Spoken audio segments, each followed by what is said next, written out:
dialogue, which we'll be continuing in a moment. So it's my pleasure to turn over the microphone and the moderation to Rick Chapman, and he'll introduce our panels. Take it away, Rick. Thank you, Elisa, and thank you for everyone who's stuck with us this far through the day. And today we'd like to take this next panel to move the discussion a little bit forward and ask, if now that we've talked about the data and some of the needs there and what decision makers are looking for in that, do we really have the methods that align with what was important to patients and the purposes for decision making? And we've assembled a panel of experts to discuss that. I think really what we'd like to do is talk about, we heard earlier about fit for purpose and what's fit for purpose for decision makers. And so I'd really like to think about that going forward, is do we have everything that we need to be fit for purpose in these decisions? And by this, I want to cast kind of a wide net and really think about not just what are the data that we're collecting, is that fit for purpose, but also do we have what we need to be able to measure and interpret that data once we have collected it? And even broader, do we have the processes and methods in place to pull that measured and interpreted data into decision making and have it be used meaningfully in decision making and in health technology or value assessments? So we'd like to talk about what are some of the insights we're learning about that, what are some of the challenges that remain, what are the things that we're not talking about that may be important to patients but are not really being collected and used. So one of the things we can talk about is, which methods are most relevant to key areas here? How do we match the methods to the purpose of the decision making and of the patient populations that we're looking at?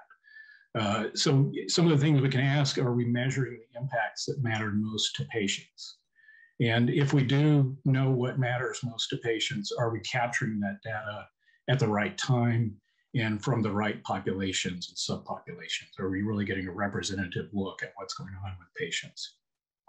And what are the implications of that for clinical trial designs or other data collection efforts that we have out there? Do we need to change how we're doing that to make sure that we're getting data that's fit for purpose? And then finally, as I mentioned, how do we make sure that once we have that information that we're incorporating it into value assessments and decision-making in the real world? And one of the things I'd like to touch on is something that was raised earlier, is how do we make sure that if we're getting qualitative data, that it gets the same weight and attention as quantitative data? Can we interpret that? Can we convert that into quantitative data? And if not, how do we make sure that it gets doesn't get short shrift? So to talk about these issues and other questions you may have, we've assembled a panel today, and I'll quickly introduce them and then ask them to give some brief introductory remarks. First, we have Kara Nikolaevsky, who's the Director of Research, Design, and Implementation at the UPMC Center for High Value Healthcare. We also have Sheena Trena, who's the Global Market Access Leader at Johnson & Johnson.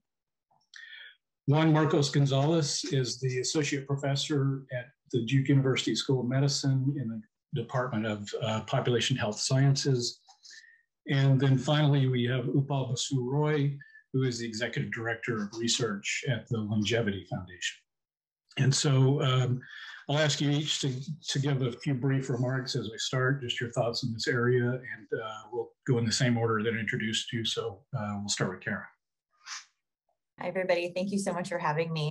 Again, my name is Kara. I'm the Director of Research, Design, and Implementation at the UPMC Center for High Value Healthcare, which is part of UPMC Insurance Services Division and UPMC Health System. We're a large integrated delivery and financing system in Western Pennsylvania. So just of note, I'm coming at the conversation more from the approach as a researcher. Our small center within the health plan, we actually conduct a lot of patient-centered outcomes research to sort of explore the impact of our clinical programs that we have as part of our health system and our health plan. I just wanted everybody to know that and keep that in mind, that's sort of where I'll be coming from today. Thanks, Kara. Yeah, Shana? Great. So I'm Shana Traina. I am the developer of various patient-reported outcomes instruments for the purposes of highlighting that patient experience in value assessments in my role as a global market access lead. And I have been working in the patient-reported outcomes and market access space for many years now. So that's kind of the perspective I'll be taking. Thanks. And then Juan Marcos. Thank you. Thank you for inviting me today. As was mentioned, I'm an associate professor at the Duke University School of Medicine. And I have been doing preference research for more than 12 years now. I'm also a special government employee with the FDA, supporting the agency's activities in preference-related tasks. That includes the evaluation of submitted data, preference-related data, and the generation of internal resources related to patient preferences. I was also one of the researchers who co-led the first preference study sponsored by the FDA.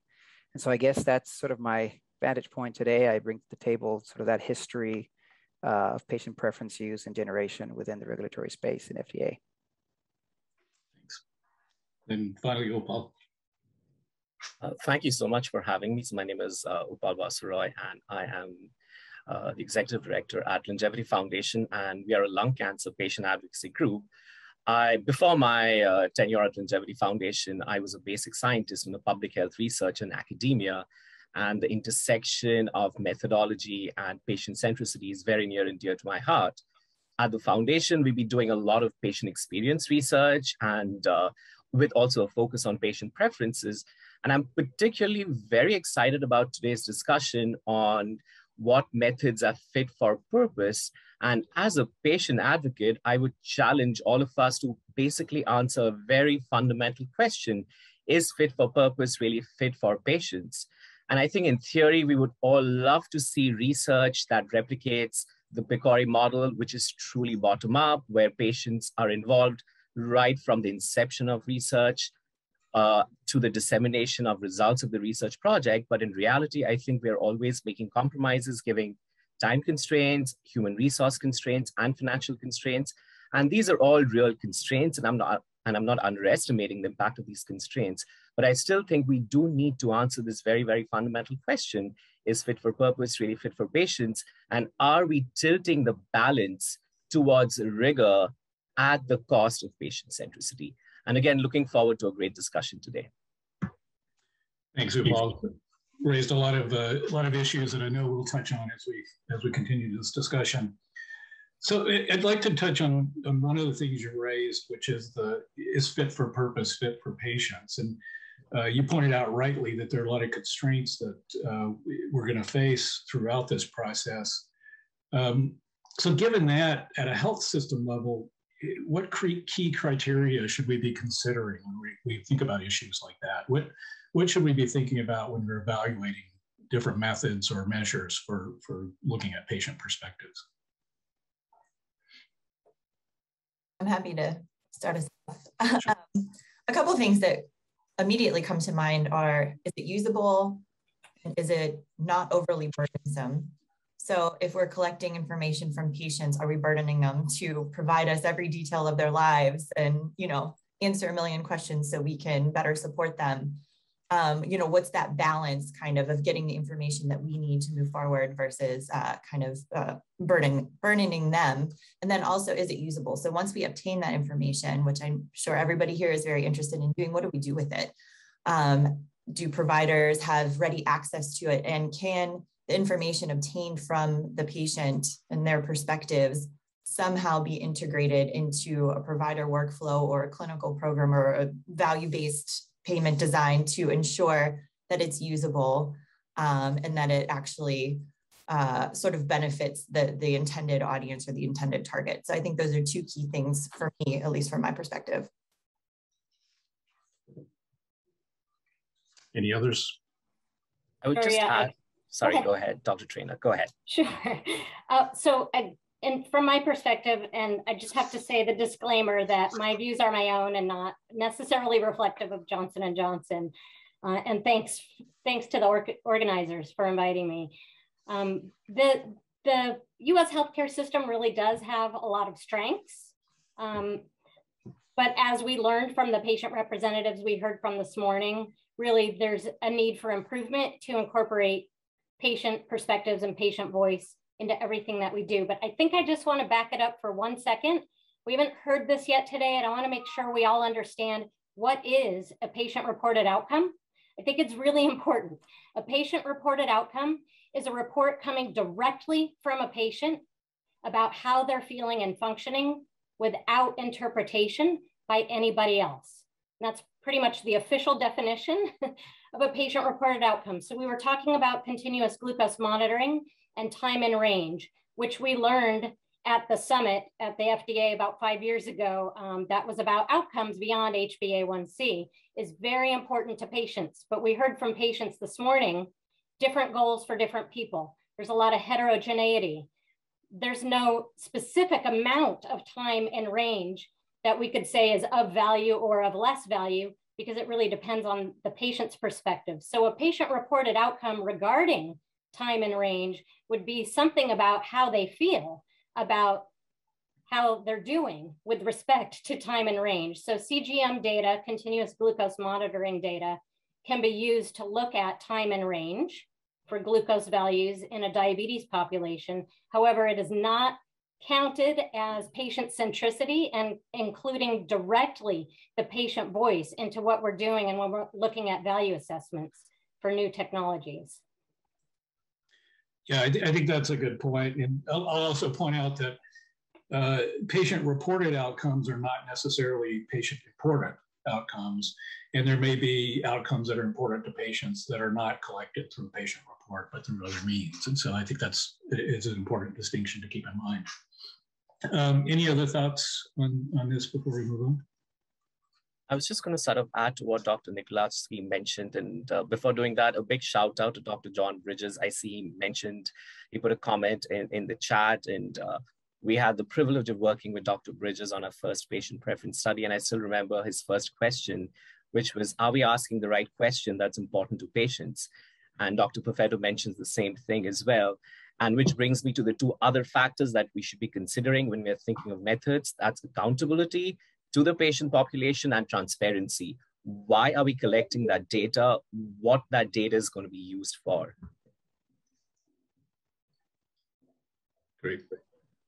So, so I would add two additional things. Those are all actually three additional things. But the first two would be generalizability. I think we all have mentioned one way or another, or heard in one way or another, that there's a lot of heterogeneity among patients.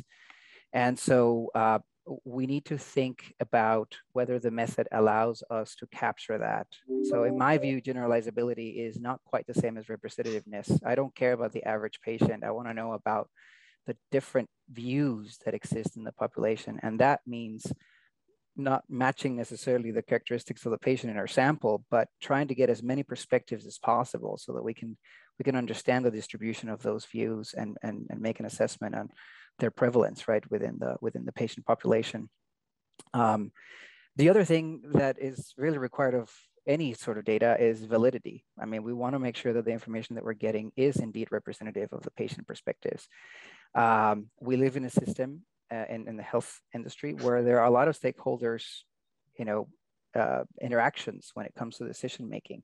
And to the extent that we're using decisions to infer what patients care about, we need to be very careful that we're not misinterpreting those signals, and that we're able to really capture what the patients care about. And so I think that that's going to be critical moving forward, being able to get some assurance that the perspectives that we're getting are truly representative of the patient perspectives.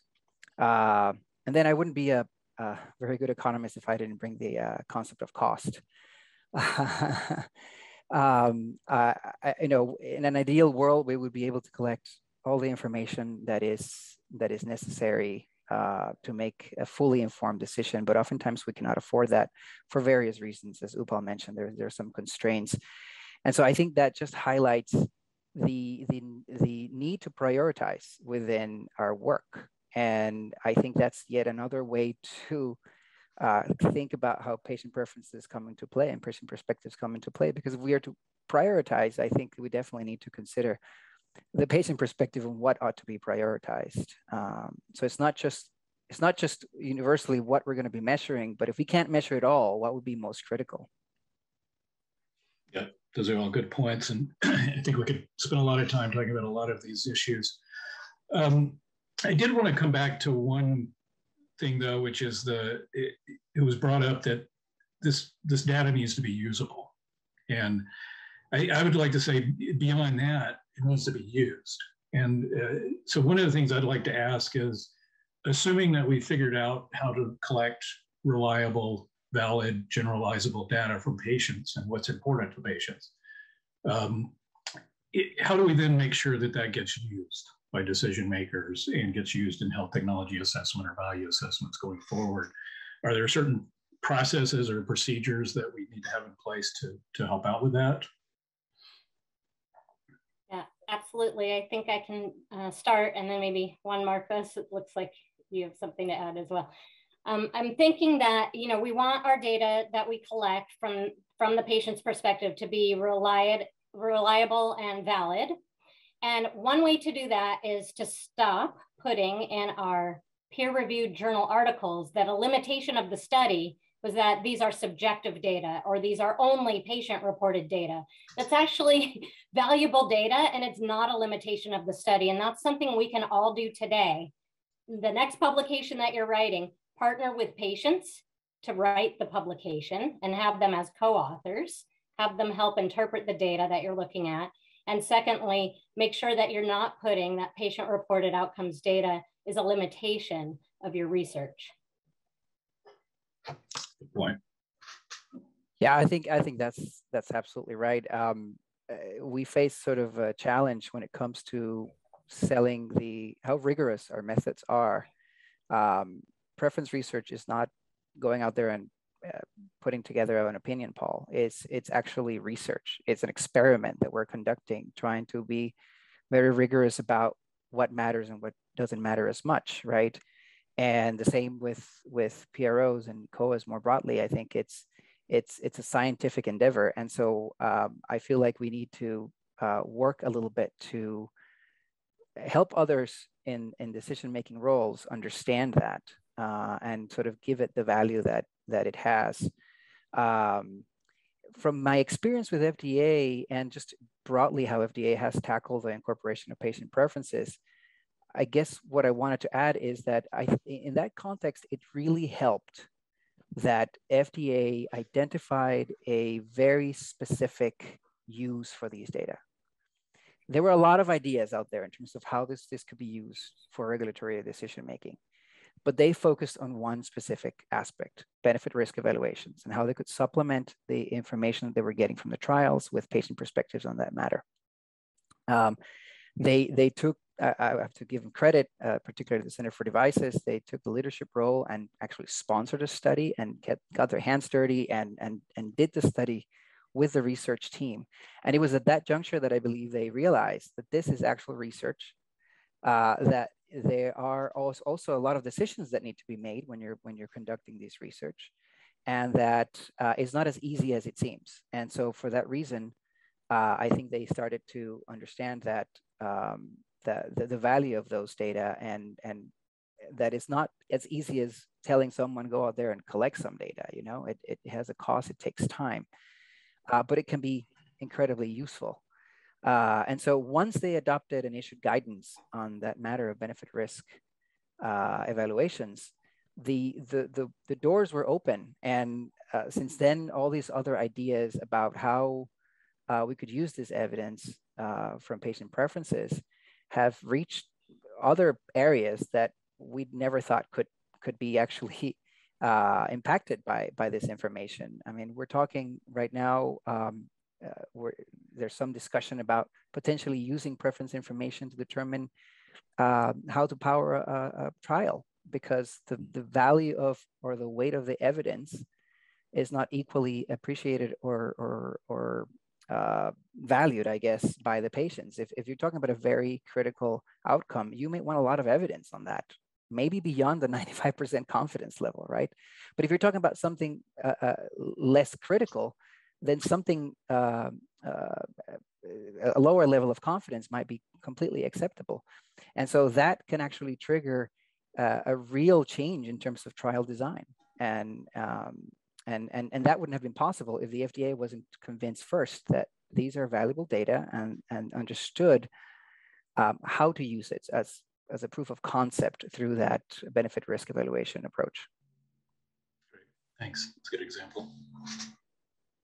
Just to build upon what Dr. Trena was mentioning about the inclusion of patients in the actual dissemination process, just taking that a step further, one thing, and again, we focus a lot on PCORI funded research. So I know they're kind of different in the way that they approach it, as Dr. Roy had mentioned before, and they are very patient-centered, but we try to involve not only patients, but any stakeholder that's relevant to the study, which usually it's providers, community members, what have you, in the development process throughout the entire research sort of continuums, from developing the questions, determining outcomes, and it can take a lot of time, but it is worth it in the end when you want to actually take the information and translate it and scale it for use across a broader, arena.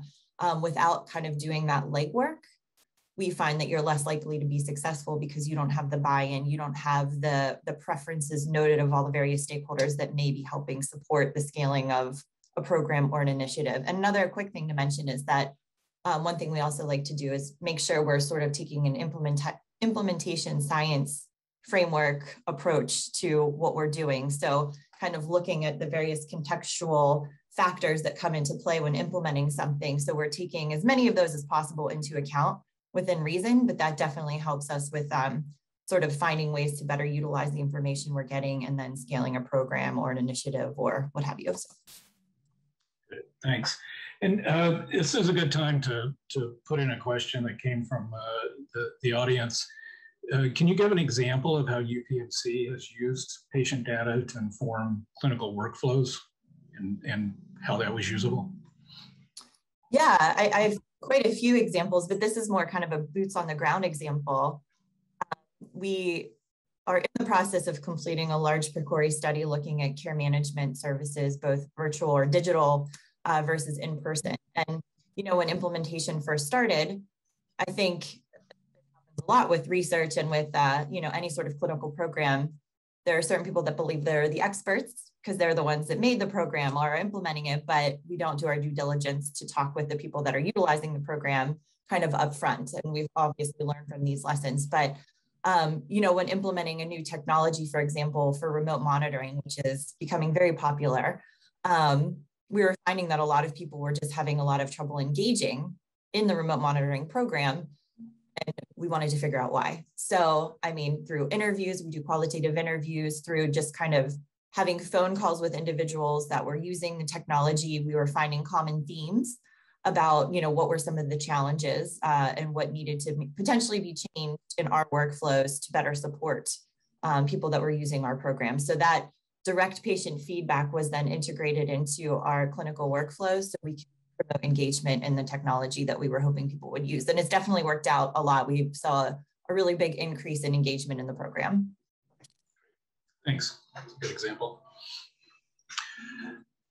So we also heard earlier a little bit, I think it was just from Juan Marcos, about the need to ensure generalizability and validity of patient-reported or patient-important data. And so I just wanted to open up the question about what level of rigor or minimum standards do we need for this data? And is it different than what we need for other types of data? And does it differ by decision maker or purposes that the data is going to be put to? Juan Marcos, I think you brought up the validity issue. I don't know if you've got thoughts on that. Yeah, I think that really depends on the use of the information. If you're talking about early development of a product where a pharmaceutical company, for example, is looking for patient input, they might need something that is perhaps perceived as less rigorous in some ways, but provides the information that they need in a cost-effective way. And I would argue that that is definitely a better outcome than saying, no, I cannot do this unless it costs $500,000 and it's done with 20 sites across the country, right? And so on the other hand, I think there is an expectation, particularly when we come to the point of mixing clinical data with patient-generated data, that the standards ought to be similar. Whatever standards we follow for the clinical data ought to be similar in this patient-reported information, being patient-reported outcomes or patient preferences. And so with that in mind, I do think that I guess all the features of that you would expect with conducting good research would apply to this kind of work. There are guidance out there.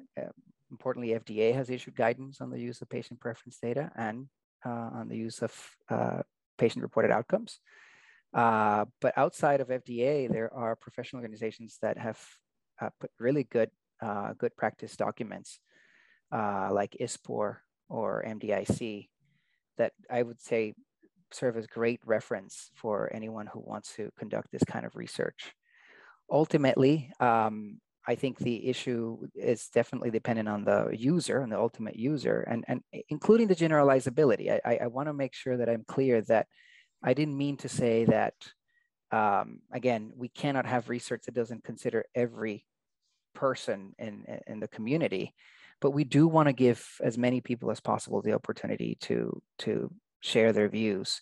I think there's a lot of value in having a small cohort of people providing very insightful and in-depth information about their perspectives too.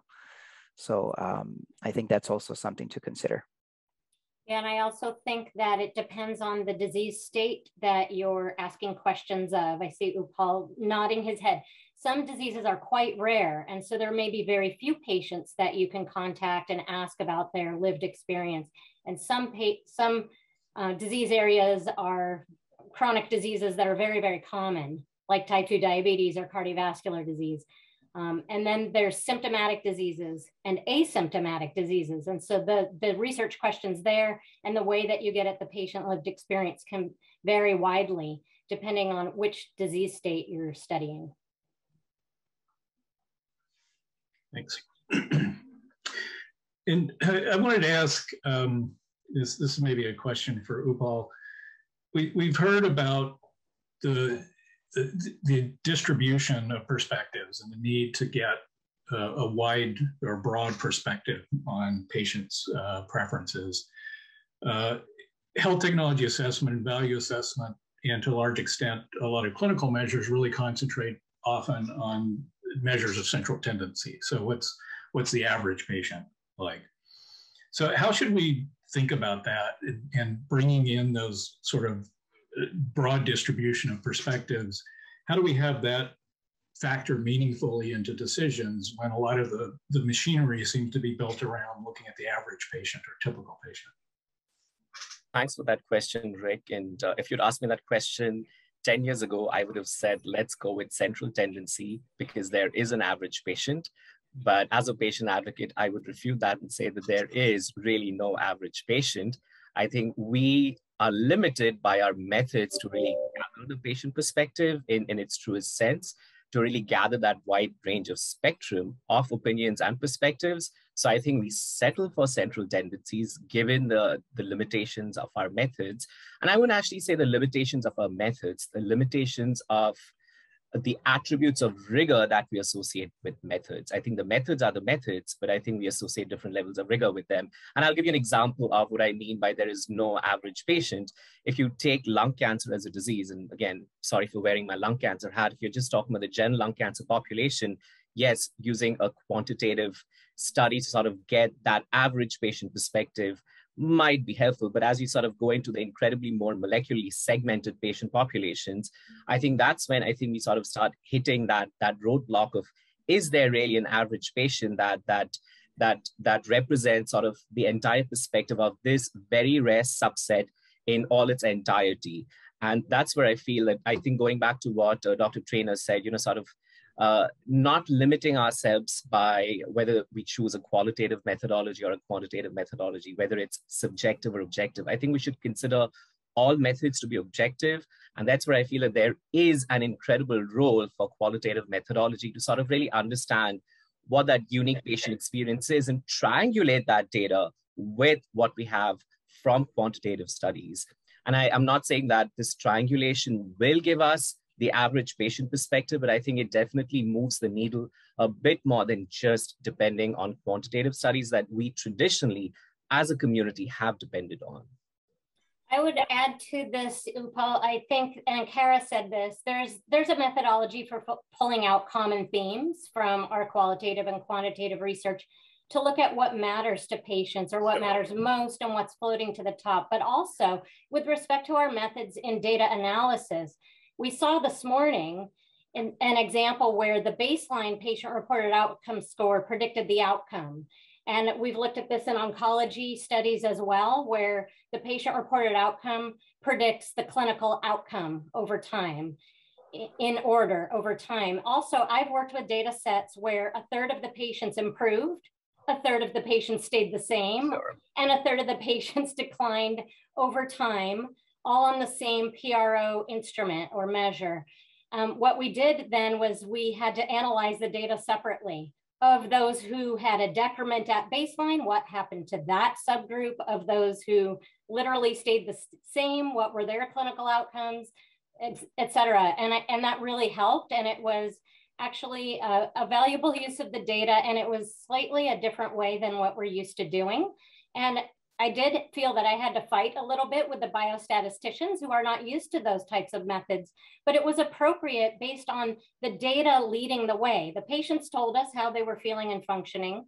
We believed them, and we utilized the data to the best of our ability. Thank you, Dr. Trainer, for fighting with the biostats folks. Right. Not that I have anything against them, but. I've had those fights from different perspectives, I think. So one of the things that just came up was and this is something we heard earlier from one of the panelists, is the need for measures that cut across diseases and to be able to look at common measures across diseases. And that, I think you mentioned rare diseases, Upal. It's something that's going to be very important when we start looking at biomarkers and ultra rare diseases. And it sounded like, Sheena, from your response, that you feel like we have at least some of what we need to be able to start to pull apart some of those measures that might be common or cut across some of these disease states. Did I interpret that right? Well, best scientific practices tell us to use both a disease-specific measure and a general measure of health-related quality of life. And so we have some general measures. And I think I heard in the last session or two, some of these legacy measures might need a second look, an update, or maybe retirement. But those general measures of health-related quality of life are one way to look across disease states. But I think it's critical to have the disease-specific measures because of the very unique nature of each particular experience. And then we have places in chronic conditions, especially where you have multiple comorbidities and competing risks. And so you may need to measure sort of multiple different disease states simultaneously within one population or within one person. Yeah, from a preference standpoint, I think this is an area where the methods need to evolve and need to help us get to that comparability or standardizing information across disease areas. And part of it is because we define preferences as people's willingness to accept trade-offs, right? Things are as valuable as what they're willing to forego to obtain it. And so a lot of times the vehicles that we use to obtain that trade-off information is to ask them to evaluate what would happen in their own disease and what could change with their disease if they take different treatments. And so as you probably all know, context matters. And so building a context that involves multiple disease areas into a single instrument is a challenge, is really a challenge. And so I think this is an area of ongoing research. I know that there's a lot of interest. There's some researchers out there doing some interesting work, but it's a part that we need to develop further to be able to get to that balance that Dr. Traina was mentioning, get the individual level information and put it in the context of this broad view of everything else that could be happening to this patient or others. Can I just really briefly, I want to mention, and I have limited knowledge on this, so forgive me if I'm not getting something right for those that may know more, but PROMIS measures, they're patient-reported outcomes measures that are underway, being developed, have been developed on many, many disease states, but I think they have the capability of, for example, in the case of depression, if you are a psychiatrist or psychologist, you may want to do a more rigorous evaluation of a person's sort of depressive state. Whereas if you're a primary care provider, you might want to just take out a few of those questions to do sort of a basic assessment. And I believe that the PROMIS measures allow you to sort of do that. So you're still using similar questions. You may be using more, it may be more, there may be more specificity depending on who is administering them, but across sort of a healthcare organization, you may be able to get like kind of a fuller picture in using those. So just throwing that out there.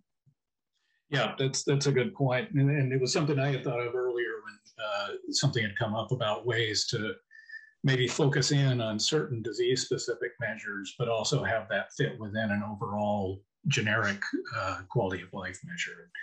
There are frameworks out there that are trying to work to flesh that out.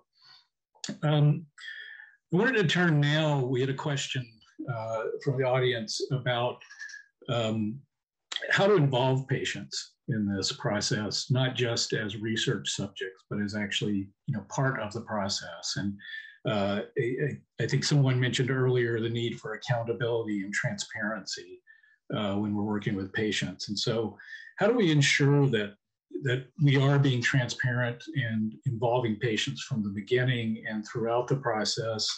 And what are some of the things we can do to increase the transparency, the accountability? We heard also, some of this work puts constraints on the patient advocacy organizations because of the amount of resources that are involved, not just dollars, but also time and effort. So what are some best practices we should be considering there when we're trying to involve patients in this process? Start early, start with the end in mind, include patients from the very beginning.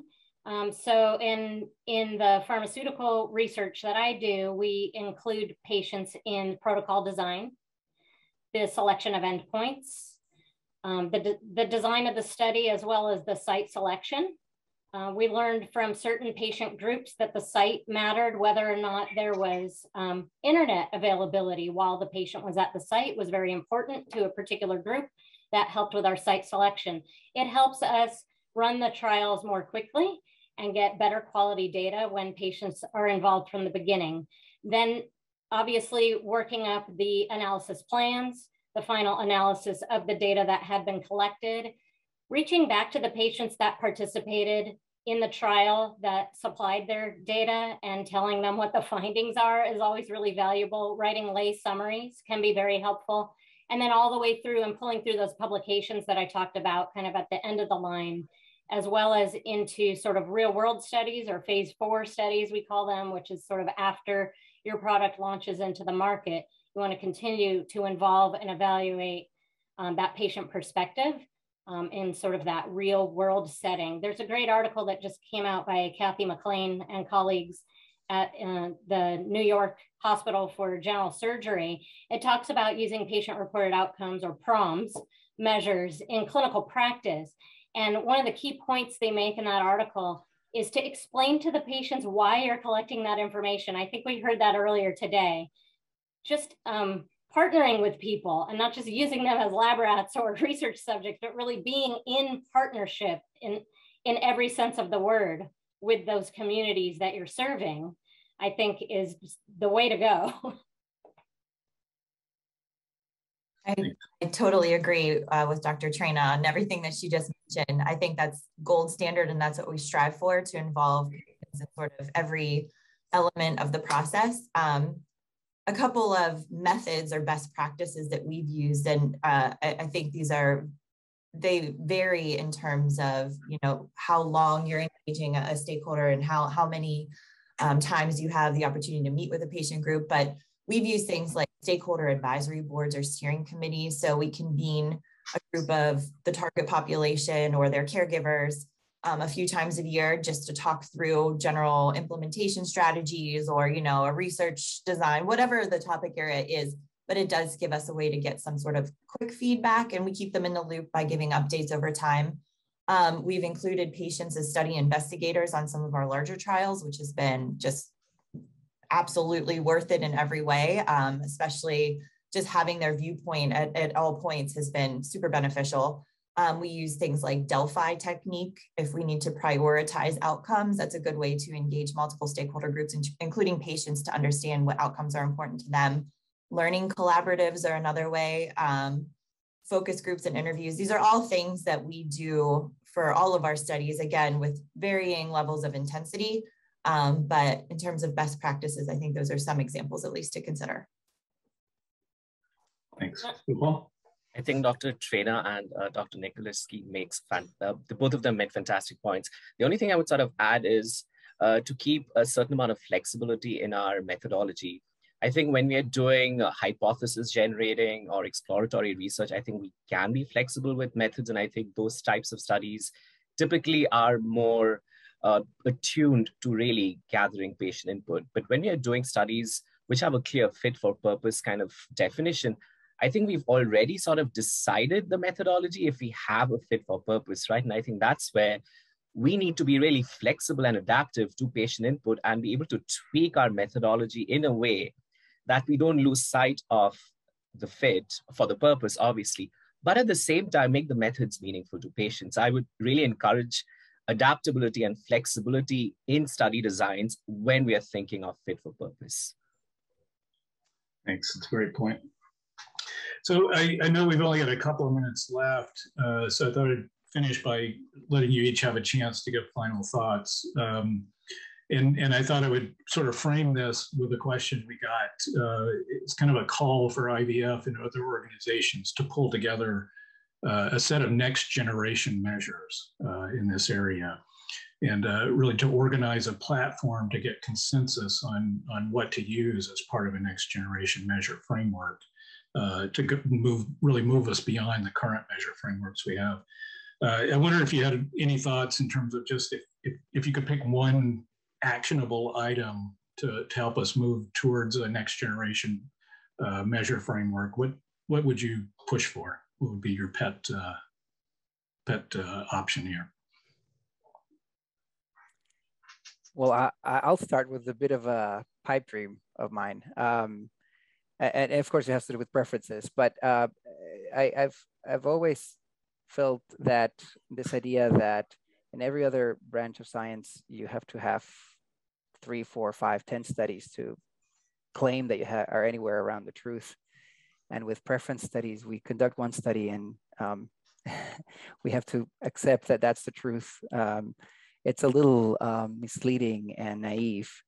And so an ideal scenario for me would be to be able to use the information from the preference studies that we do and not just prepare a report and let it die on the shelf. I think, and this is actually a place where I think the patients would have a critical role to leverage the results from work like this and build tools that can be returned to the community to be used in clinical decision-making and used to collect information prospectively. Because another thing that happens with preferences is that they can evolve, right? Based on experiences and context. And so I feel like having the ability to understand the perspective of patients, not at a particular point in time, but in a continuous manner, could lead to very beneficial information and better outcomes. Great, thanks. Sheena? So sure, I can go next. I think that when I'm thinking about the future of measurement of the patient perspective and how to best include that into value assessments, I'd like to be able to include the value of hope and other concepts that aren't currently captured well or utilized well in value assessments. I'd like the value assessments to be patient-centered, but I am feeling that the incentives are off. So we heard this morning from Dr. Dana Gelb-Safran that the quality metrics are really they're not outcomes-based, they're just processes. So did you measure the patient's BMI? But if their BMI was 50, did you do anything about it? Did you help the person lose some weight and become a healthier version of themselves? That's not captured today.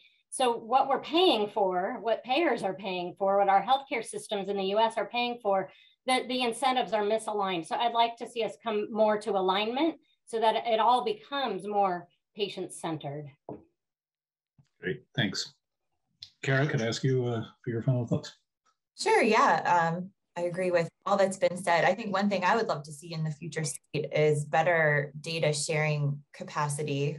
I'm thinking just from the perspective, one example would be from sort of addressing disparities, social determinants of health. We're all very much interested in the patient experience related to that. And we are trying our best, at least at our system, to link data sources from places like community organizations that are serving a lot of our members for things like housing insecurity, food insecurity, things like that. But it's so hard to take the claims data, the patient reported data, the EMR data, the community organization data, and kind of have it all in a workable space so we can take all that information and sort of move forward with the best plan of action. Great, thanks. Then Upal, you get the last word. I don't think I have much to add to what folks have already said, but I'll just echo what Dr. Gonzalez mentioned about if I were to sort of envision the ideal situation for research, I would definitely think of research and methodology that does provide value to the direct participants, to the community in real time.